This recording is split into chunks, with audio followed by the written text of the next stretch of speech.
I C6O4, sostanze che fanno parte della famiglia degli PFAS, trovati in quantità significativa nelle acque del Po, non possono essere di provenienza veneta, vicentina, né tantomeno del sito inquinato di Trissino, nonostante questo rappresenti il luogo di maggiore concentrazione di sostanza PFAS a livello regionale. Lo ha scritto il commissario veneto delegato per gli interventi urgenti dalla contaminazione PFAS Nicola Dell'Acqua ai dirigenti del settore tutela e sviluppo del territorio di Lombardia, Piemonte ed Emilia-Romagna.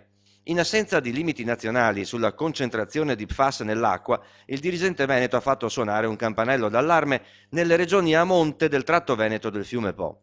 Il presidente Luca Zaia conferma il massimo impegno della regione nella prevenzione della diffusione degli PFAS, dopo la scoperta all'Università di Venezia di un metodo per rilevarli in modo economico e veloce. Ma il governo deve agire, ha ribadito Zaia. La Regione Veneto, ha ricordato, sin dal 2017 si è imposta limite zero PFAS per le acque destinate al consumo umano. Deve essere così in tutta Italia.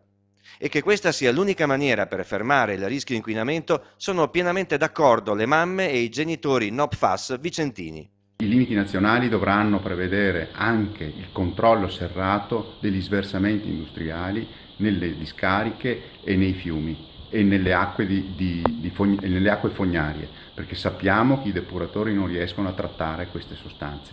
Quindi dovrà essere rivisto in maniera